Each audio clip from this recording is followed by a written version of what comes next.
Class 7. Civics Lesson Plan. Lesson 8 Markets around US. Q1. Who is Aftab in the chapter? Ans. Aftab is one of the wholesale traders who purchases in bulk. Q2. Why is weekly market so called? Ans. A weekly market is so called because it is held on a specific day of the week. Q3. Name some roadside stalls. Ans. Some roadside stalls are vegetable hawker, the fruit vendor and the mechanic. Q4. What is wholesale market? Ans. This is a place where goods first reach and are then supplied to other traders. Q5. How buyers are differently placed? Ans. Buyers are differently placed. There are many who are not able to afford the cheapest of goods while others are busy shopping in malls. Q6. Why is there a competition among the shops in the weekly market? Ans. In a weekly market there are many shops selling the same goods which creates competition among them. Q7. Why branded goods are expensive as compared to non-branded goods? Ans. Branded goods are often promoted by advertising, which costs a lot and thus they are expensive. Q8. Why fewer people can afford to buy branded goods? Ans. Only fewer people can afford to buy branded goods because branded goods are expensive. Q9. Why don't we buy directly from the factory or from the farm? Ans. We don't buy directly from the factory or from the farm because producers would not be interested in selling us small quantities such as 1 kilo of vegetables or 1 plastic mug. Q10. Who is a retailer? Give some examples. Ans.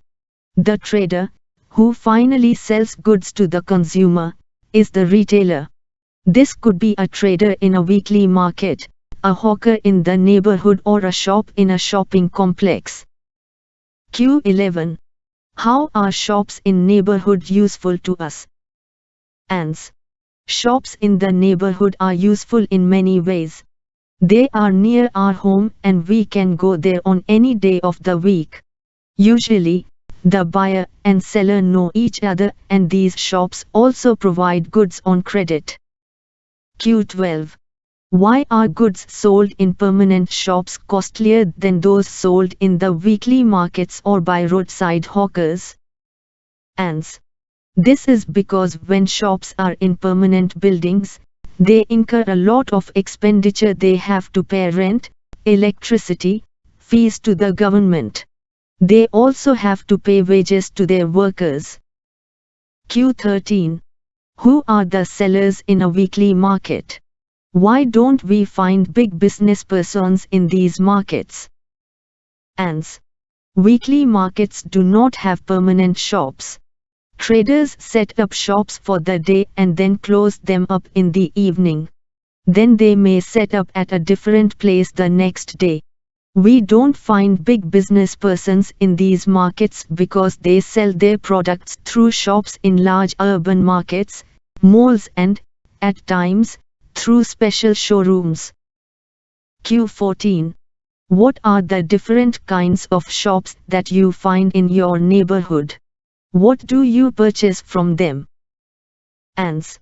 Shops that sell goods and services in our neighborhoods are departmental stores, other shops such as stationery, eatables or medicines, and roadside stalls such as the vegetable hawker, the fruit vendor, the mechanic, etc. We buy milk from the dairy, groceries from departmental stores, stationery, eatables or medicines from other shops. Q15. Buying and selling can take place without going to a marketplace. Explain this statement with the help of examples. Ans. We can place orders for a variety of things through the phone and these days through the internet, and the goods are delivered at our home. In clinics and nursing homes, we may have noticed sales representatives waiting for doctors. Such persons are also engaged in the selling of goods. Thus, buying and selling takes place in different ways, not necessarily through shops in the market. Q16. Why do people not bargain in shops located in malls whereas they bargain in weekly markets? Ans. People do not bargain in shops located in malls whereas they bargain in weekly markets because malls sell expensive and branded goods at the fixed price rate. The rates of products sold in malls are generally high due to addition of establishment cost that are added up like security charge, gov service charges, sale taxes, rent of the shop, electricity charges, wages of the hired laborers, etc. Q17. Write a short note on shopping complexes and malls. Ans. There are markets in the urban area that have many shops, popularly called shopping complexes. These days, in many urban areas, we also have large multi-storied air-conditioned buildings with shops on different floors, known as malls. In these urban markets, we get both branded and non-branded goods. Q18. From where do you think shop owners procure their goods? Ans. Goods are produced in factories, on farms and in homes. However, we don't buy directly from the factory or from the farm. Q19. All persons have equal rights to visit any shop in a marketplace. Do you think this is true of shops with expensive products? Explain with examples. Ans. All persons have equal rights to visit any shop in a marketplace. Yes, this is true of shops with expensive products. As a customer, we are free to enter any shop and explore different products even if we do not have enough money to buy it. We can understand this more clearly through an example. Kavita and Sujata went to Anjal Mall. They entered a shop that was selling branded ready-made clothes. They looked at some of the dresses and then looked at the price tag. None of them was less than Rs 2000, almost 5 times the weekly market price. The price did not suit their pockets.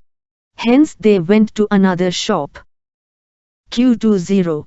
Why do people go to a weekly market? Give 3 reasons. Ans. People go to a weekly market because of the following reasons. Many things in weekly markets are available at cheaper rates. 2. Weekly markets also have a large number of shops selling the same goods, which means there is competition among them. If some trader were to charge a high price, people would move to another shop where the same thing may be available more cheaply or where the buyer can bargain and bring the price down. 3. Most things we need are available at one place. Whether we want vegetables, groceries or cloth items, utensils, all of them can be found here.